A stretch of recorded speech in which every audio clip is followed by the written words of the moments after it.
Welcome to Conversations on Healing and Growth. I'm Ben Umstead. And I'm Martin Perkins. An interesting book, Long Emergency by James Howard Kunstler. This came up in a conversation we were having recently, and it was really a jumping off point for considering what the long emergency is. It's a very enticing phrase. It really grabs you, right?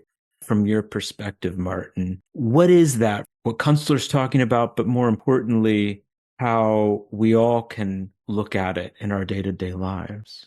So, exploring as an initial phase, your question of like, what does he mean by the long emergency, and connect it to practices that we as human beings can embody in our lives so that we have tools to deal with this constant state of stress that is the byproduct of what Kunstler calls the long emergency. When he wrote the book, the principal theme was an exploration of the effects of a peak in oil extraction. What would the world look like in the aftermath once we reach what they call peak oil? What will happen to the world once there's not more and more oil to extract from the planet? Over time, the long emergency came to mean something, in essence, far broader, in that it began to be associated with all of the byproducts of climate change. And as climate change unfolded, so did a series of cracks in our political and social systems. And that's what we're seeing now. What we want to discuss today is, Kunstler argued that the economic upheavals caused by peak oil would force Americans to live in more localized, more self-sufficient communities. It kind of comes back to an article I read 20 or so years ago. I believe it was in the New Yorker. And in it, the journalist asked of a climate scientist, how do we prepare for climate change?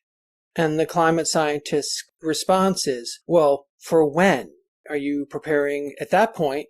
I think this was 2006 or 7. The question was, are you planning for the 20s, the 2020s, the 2030s, 40s, 50s, 60s? What are you planning for? Because you're going to face an ever deepening state of change from today's perspective. And now here we are in 2024. And the one consistent thing we know about this process is that we're in an ever deepening state of crisis around all that we've taken for granted as modern humans. We could count on the earth to kind of do its thing, but that, we kind of knew what a weather crisis or a climate crisis looked like. But the magnitude of each of these crises and the unending, one after the other, has shifted our perspective on it.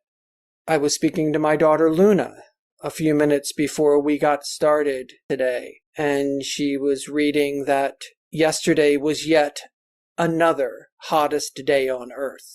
So how do we navigate that? Well, obviously there's personal economic choices that we have to make, but there's also a whole host of other choices that we can make inwardly.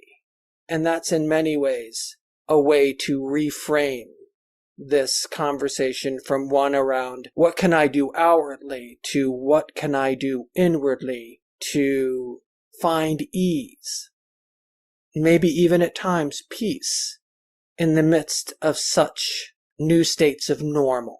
I'm going to take a step back and ask that we explore those words, the long emergency. What do those words in essence mean? If we look at number one, what is the root of the word emergency?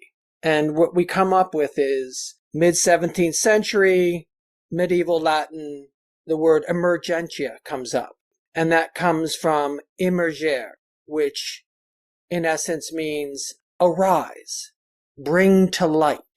We see the evolution of, say, the role of the butterfly coming out of its cocoon, right? Emergence. Something emerges, and it means, in essence, to move out of or away from something and come into view. And it also means to recover from or survive a difficult or demanding situation.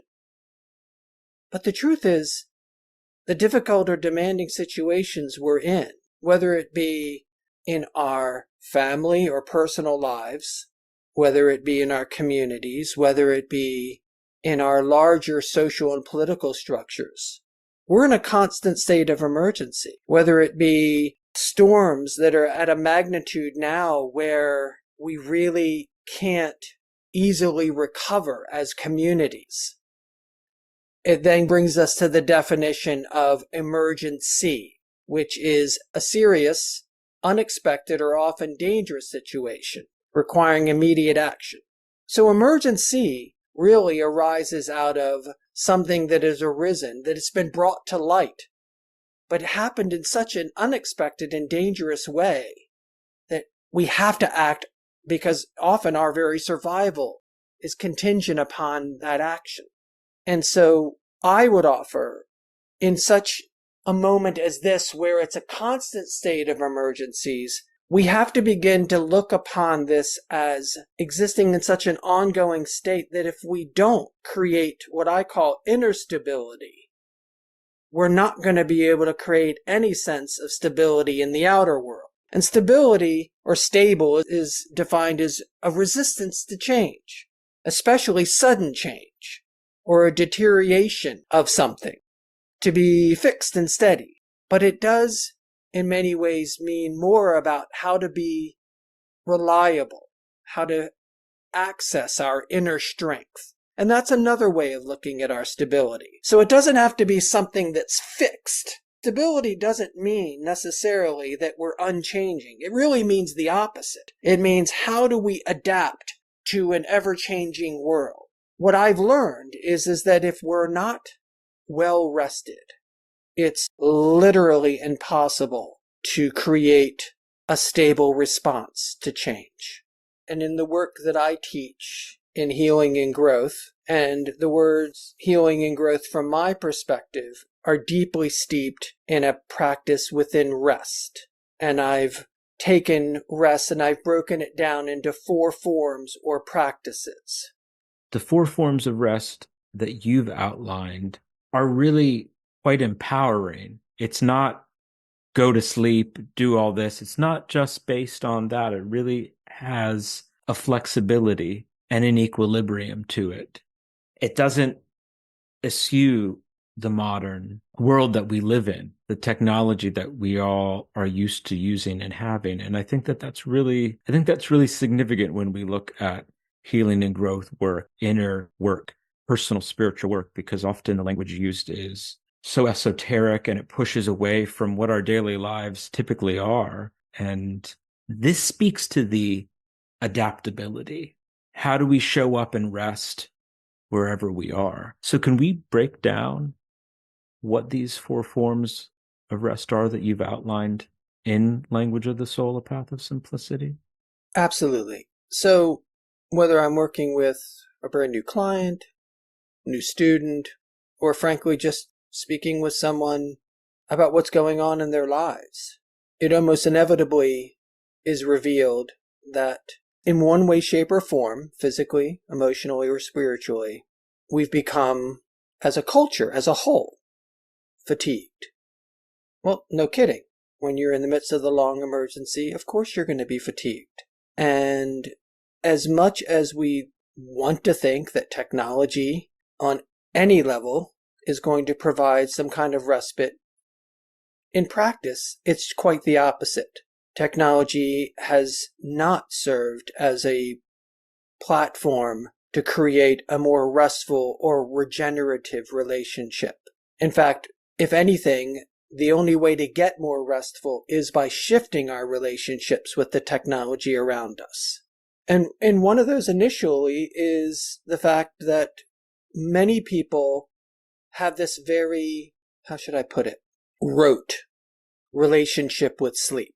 And they'll say to me things like, well, I get 7 hours every night. And I'll say to them, does 7 work every night? And the answer is often no. Are there people in the world that can make do with 4 hours of sleep? I would say, sure. They represent this tiny percentage. Are there people in the world that can make do with 7 hours of sleep most nights? And I would say, sure. And they too represent a certain percentage. I'm not here to define that. I'm here to say most of us need more.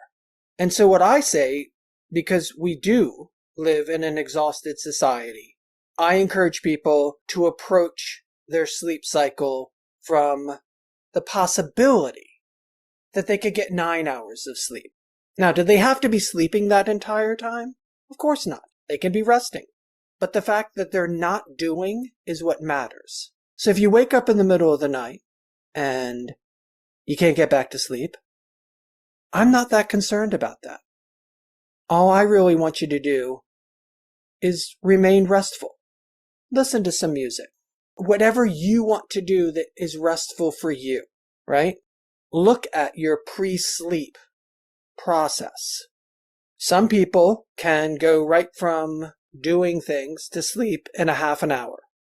Other people, it takes 2 hours or more. This notion as well, and I was alluding to it earlier, this notion that we need the same amount of sleep every night. Again, it's a false narrative. Some nights we can make do with 6 or 7 hours. Most nights we need more. Either way, all of us need a lot of rest.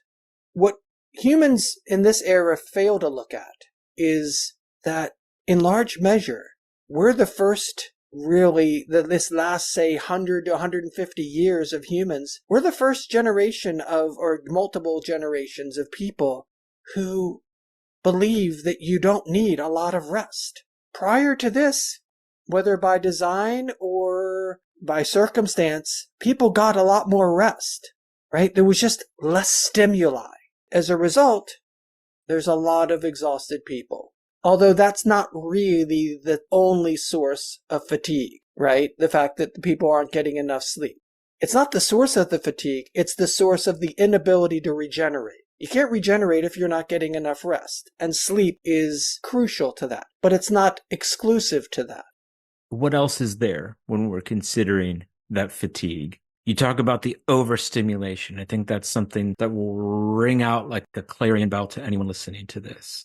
There will be unique forms of that for each of us, but there are things that are rampant in our industrialized society that is overstimulating. Right, which leads us to the second form, which is each day to practice not doing. Not doing? What do you mean? Not doing. You're not plugged into something you feel you need to do. It could be work-related. It could be related to just the tasks at hand. The house needs to be clean. This, that, or the other has to be done. All the tasks that the culture says we must do each day in order to be okay. Keeping up appearances. Keeping up appearances. And those appearances aren't always external. Sometimes I have to teach people how to be okay with things not being, for instance, immaculately clean, right? That good enough is just that. So each day, from the point of view of practicing not doing, is allowing yourself a period or periods of time where you do nothing. I have no attachment to what you do with that time. You could read. You could watch TV. You could take a walk in the neighborhood. You could go sit on the porch. In essence, you're letting go of the anxious, worried, and frustrated thoughts of the day, the things that are draining you. And when you notice that you're still there with them, practice letting them go. And I encourage everyone to have some period of an hour or 2 hours every day where they do nothing. Now, what about all of these periods of work, the way most people's work schedules are structured, where there is this rampant, gotta do it, gotta do it, gotta do it, gotta do it. I've talked to people, I've talked to my partner, I've talked to friends where they have so many things that they are doing, tasks that they've been assigned that day, that they don't even get up and go to the bathroom. They feel like they have to complete it. How do we address this kind of overstimulation?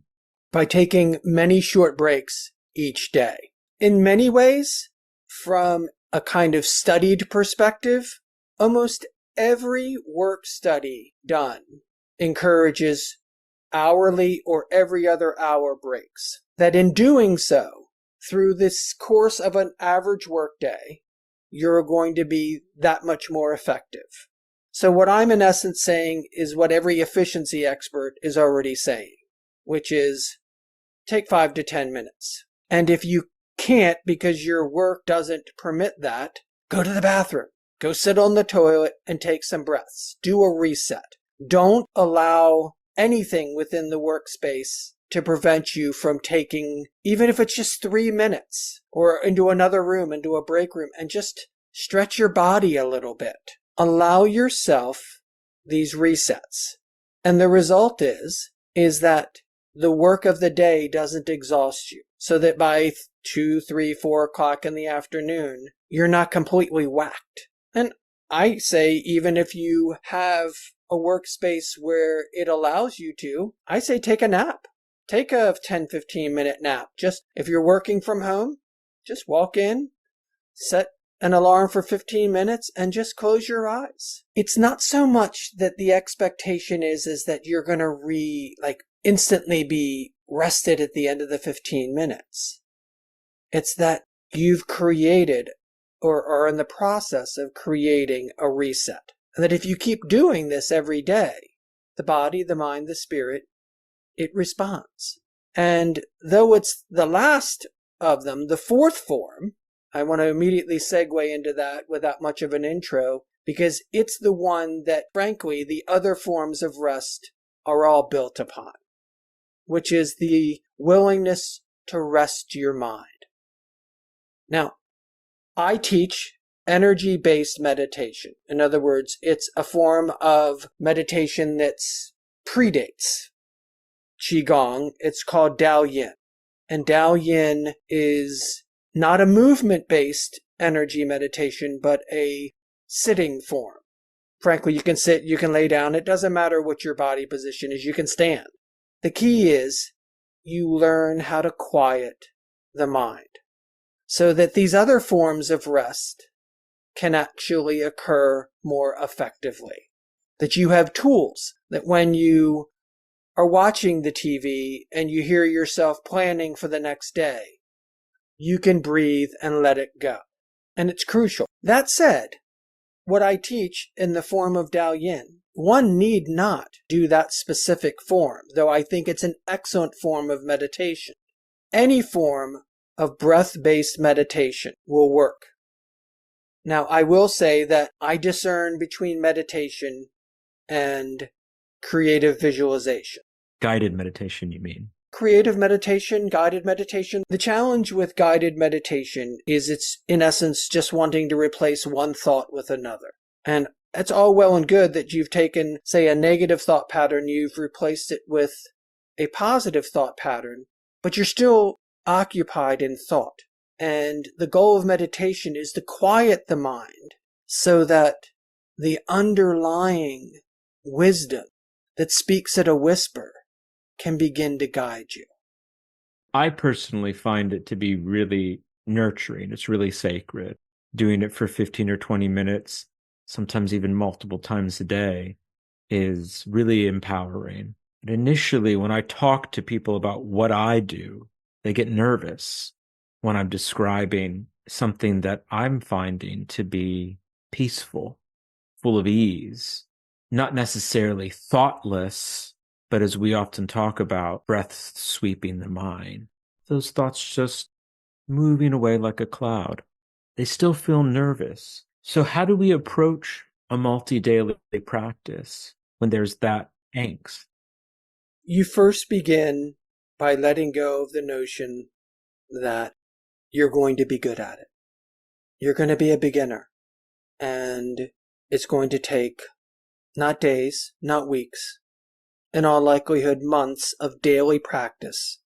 That's number one. Number two, that response you just described is really the byproduct of the status quo. It's the ego's desire in the face of such a moment to defend itself. So that anxious, worried, often frustrated response to the notion of meditation is often the byproduct of someone having dabbled. And I don't mean disrespect in using that word dabble. If you haven't done it every day for several months, you really don't know what meditation can offer you. And in any other realm of our lives, if I had said to you, what do you mean, Ben, that you didn't learn this computer language in a day? What do you mean? How come you don't know it in a single day? Or after a few sporadic practices with whatever computer language you're trying to learn? Why don't you know that? No one would expect you, Ben Umstead, to know this language. And yet, in many ways, what we're talking about is a new language. It's a new language in that you're learning how to connect with yourself in a completely different way. And no one learns French in a day. No one learns Chinese in a day. Why do we expect ourselves to learn how to do meditation in a kind of instantaneous state? And part of it is, in segueing yet again, part of it's born of this belief that in many ways, we as human beings cannot create wholeness within ourselves. That in many ways, wholeness in the face of the world that we see out there, that's by most people's measure is in some state of brokenness. How can we be whole? And for most people, then the notion of going into meditation and feeling a sense of ease or even peace in the midst of such unrest around us is not a possibility.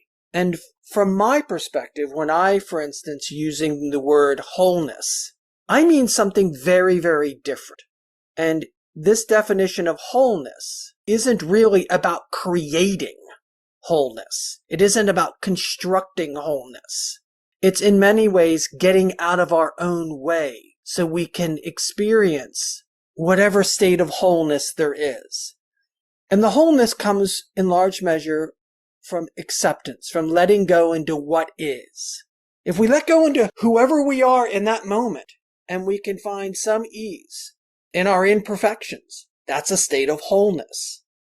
We're letting ourselves let go into what appears initially to be a conundrum. How is it possible to create wholeness when, by our external definition, there's missing pieces? I don't have this in my life. I don't have that. I need to find this. I need to seek this. Exactly. I don't have all the pieces, but I will be whole once I have all these pieces, right? And I'm, in essence, saying to you, there can be ease with or without the pieces. And within that ease, there's wholeness. I can be whole just as I am. To know that I can allow the picture, in whatever state of completion it might have, it might express itself, that can be whole. To let go of the notion that whatever wound I'm carrying around with me must be resolved in order for me to feel whole. That I have to resolve whatever conflict in order for the pain to end. But instead to realize that we're whole in all these states of being. We don't have to add more ingredients. There's no missing ingredient. It's all already so. If we give ourselves permission to be in many ways okay with the moment, that in many ways is wholeness at its most essential. And as a result, with practice, to be whole no matter the state of affairs of one's life. And in that way, we create an extraordinary opportunity within ourselves that I define as the unfolding, to allow life to be however it is, and realize that there can be ease, there can be peace, there can even be joy. And from that place, we've created enough space for life to unfold in all the ways that it needs to. And in many ways, I would offer what I'm describing to you is really, and has always been, at the very center of what most people believe to be magic. That the notion of magic, it's often based in this very external illusory form. And then it was this, its earliest forms was in this notion of alchemy. How can I transform a stone into gold? But what if at the very essence of it, I can transform the moment without having had anything change around me? And yet I can see the moment through an entirely different lens. That to me is at the essence of magic. And that is in essence what rests at the core of unfolding life in such a way that we let go of the idea that the world must change so that we can be okay. Because in the midst of this long emergency, it's not going to happen. We can, though, find our calling, not our ambition. Not that I have an aversion to the notion at its purest sense of ambition, but rather digging deeper, digging into what am I really called to do in my life, and allowing that to unfold regardless of what's going on around me. And in that way, coming full circle, we find a sense of restfulness, a sense of regeneration, a sense of access to the very resources that we need to deal with the long emergency within us. Conversations on Healing and Growth is produced by Ben Umstead and Martin Perkins, with editing and music by Ben Umstead.